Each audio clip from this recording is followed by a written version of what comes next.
What do you do if you suspect your girlfriend might be cheating on you, but you're not sure? If you suspect that your girlfriend might be cheating on you or your wife and you're not sure, one thing is for certain. You probably feel sick, uncertain, frustrated, and foggy-headed at the very least. It's not a pleasant place to be. And if you've tried to question her only to be sideswept, gaslit, or told you're being silly or insecure, then for sure you're going to feel like you might be the crazy one. The one thing you must do if she for sure is. If you're new to my channel, my name is Anna Jorgensen. Welcome to Just the Tip Tuesday. First, let's look at that self-sabotaging devil we know as jealousy. As I mentioned in another video, a little bit of healthy jealousy is healthy. Okay, a little bit of jealousy is healthy. It helps you know what's important to you. But there's also a time when her actions may be disrespectful to you, if not downright disloyal. But if you do have unhealthy jealousy and you know it, then stick around. I've got some solutions for you coming up. Now, if you have healthy jealousy and you know it, then you're going to want to use the love sandwich approach. Now, I've gone in detail on how to use this when dealing with an angry woman or how to get more of what you want in a relationship in another video, which I'll link at the end. In fact, you can use the love sandwich approach and should use the love sandwich approach to discuss your boundaries, expectations, standards, the consequences of what happens if your boundaries and expectations are not met by her. Yes, even if you've only been dating for a short while. In fact, even if you just started dating. Key point, the sooner you set your standards and boundaries, the sooner you teach her how to respect you. As I've said in many videos, we teach people how to treat us, especially by what we let them get away with. And if your values and belief systems are not in alignment, setting standards, expectations, and boundaries will help you discover that sooner than later.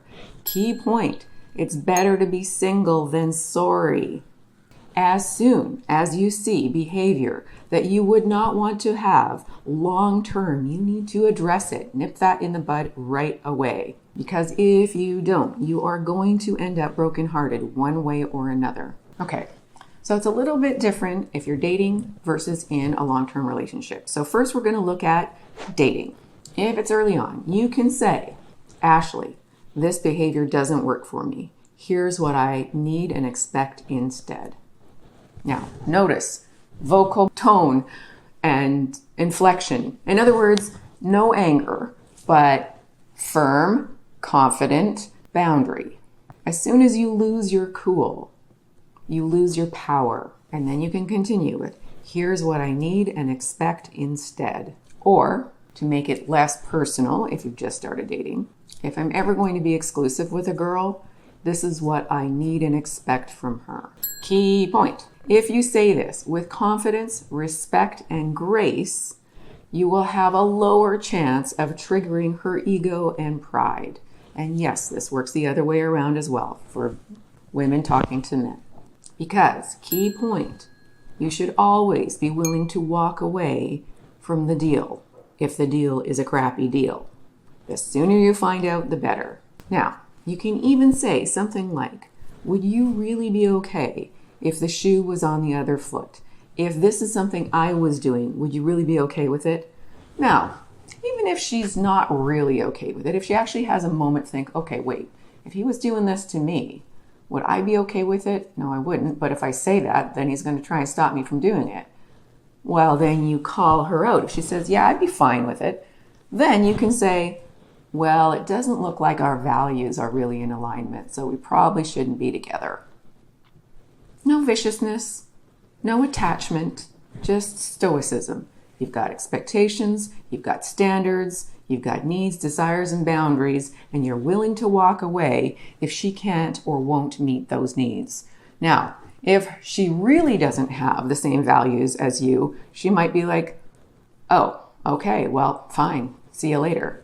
But if she does, and she's just unconsciously testing you, then she might actually think about it. Maybe not immediately. She might have a little reaction, or she might go away, but then she'll be like, okay, well, he's got a point. I wouldn't want him doing it, so I have to decide if this is that important to me. Is it really that important to me that I, spend so much time alone with Chad? Watch my other video on signs. She's probably going to be cheating, maybe with Chad. Or she might be like, okay, well, I've got a good guy. He obviously knows his value because he's willing to walk away. I better step up because I don't know for sure that Chad's all that great now that I come to think about it. Like, this is like what goes on, not necessarily consciously, but effectively that's the same reaction. Now, if you have trouble setting boundaries or asking for what you need, then stick with me because I've got a solution for you. But what happens if you've been dating a while or you're in a serious committed relationship? Now, maybe this issue or this behavior hasn't been an issue until recently. Like, you just started seeing the signs that maybe she's like thinking about straying. Again, you're going to want to watch my video, the signs that she's about to cheat on you. It's imminent if you don't do something. So let's say those signs are there. Now, this is new because those signs weren't there before. Then what do? You still need to nip it in the bud. Bud? Okay. So there is a very specific set of words to say, and in order to say them in order for you to get more of what you want and less of what you don't want. And if it hasn't gone too far, or if you're not totally mismatched, or if it's not too late, basically. And again, I talk more about the love sandwich approach in another video on how to handle an angry woman or get more of what you want or resolve conflict. A few extra tips. Try to choose a time when you won't be interrupted. Try to let her know ahead of time that you do want to talk to her about something. She's going to ask you what? Wait. You can be firm. It's okay. It's not a big deal. Let's talk about it when we're not distracted or interrupted after dinner or whatever. And you want to plan for a smooth conversation, but you can probably expect some turbulence. Relationships, when discussing and dealing with conflict or things that people don't want to give up, whether it's you or her, often come with feelings of resistance. So know that that's probably going to happen, especially the further down the road she is with potentially flirting or engaging with some other guy. Example. Some of you won't like this, but you know what? It's different when you're in a long-term relationship that you don't want to just let slide into the toilet. Right.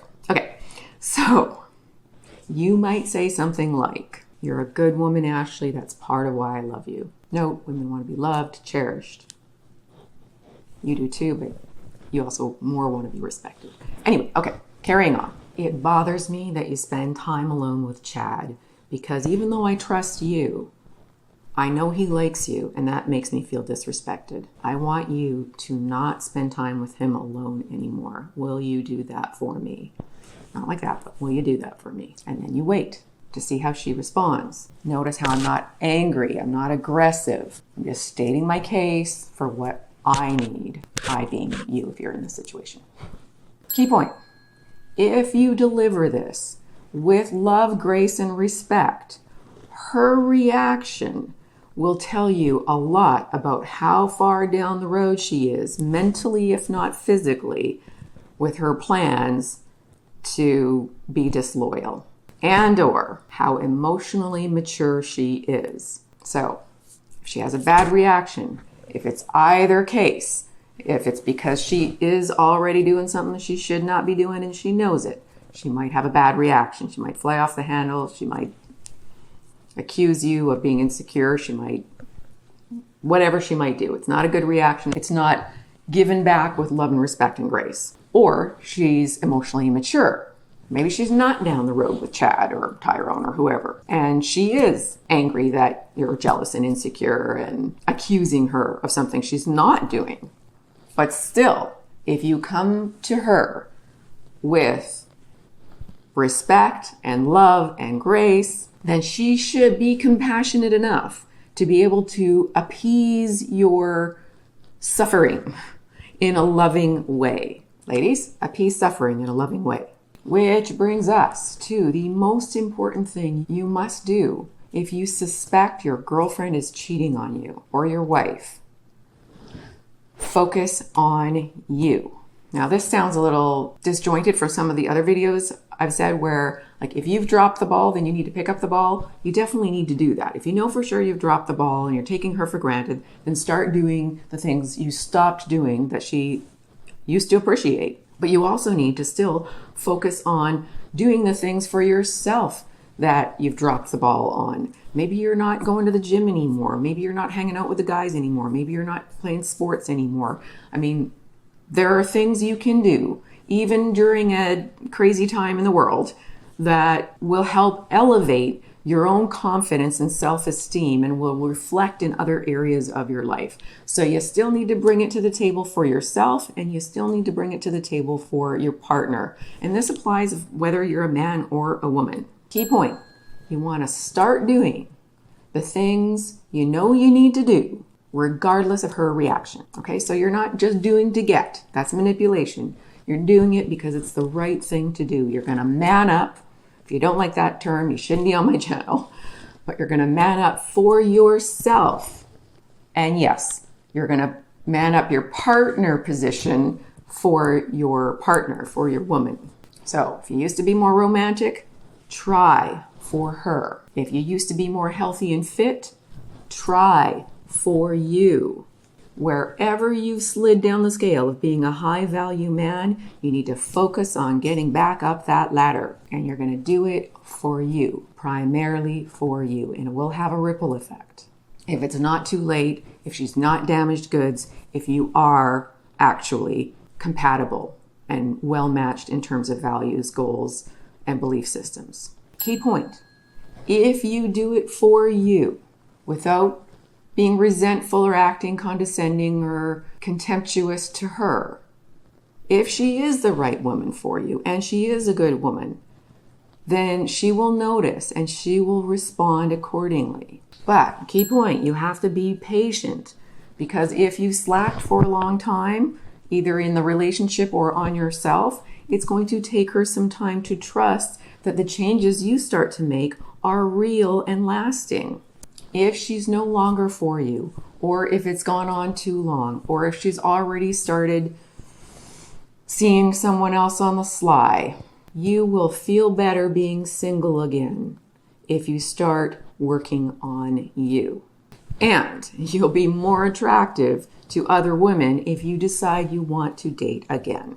Relationships require a lot of ongoing effort, just like a car. You got to maintain the car, you got to maintain the relationship. You're going to make effort whether you're in the relationship with the person you're with now, or if you have to start over dating somebody else. There's going to be effort required unless you decide to just bow out. If you want to just do whatever you want to do and be like relationship lazy, that's okay too. You don't have to be in a relationship. I'm not here to tell you have to be in a relationship. I'm just helping support you if you want to be in a relationship that is successful, happy, and long-term. Which brings us to the solution for those of you who have allowed your insecurities to self-sabotage your relationship. Coaching and or counseling. Counseling isn't for sissies. I'll say that again. Counseling is not for sissies. But remember, we all have shortcomings and blind spots. We can't see our own blind spots. And sometimes, even when we can see them, we don't know how to deal with them. Key point. If you think your insecurities have been negatively affecting your relationship, or you keep choosing women who are not good for you, the bravest thing you can do is take responsibility for fixing that. As I've said in many of my videos, if you always do what you've always done, you'll always get what you've always got. How's that working out? If it's not working out so well, you might want to consider counseling. And I'm going to leave a link to an online counseling option and a coaching, one-on-one coaching option for those of you who might want to get a little extra help. And there is a discount code exclusively for moi, for you. So definitely follow that link if you think you might be ready to get some help on fixing the areas that are still not working for you. Thanks for being here. Big hug. God bless.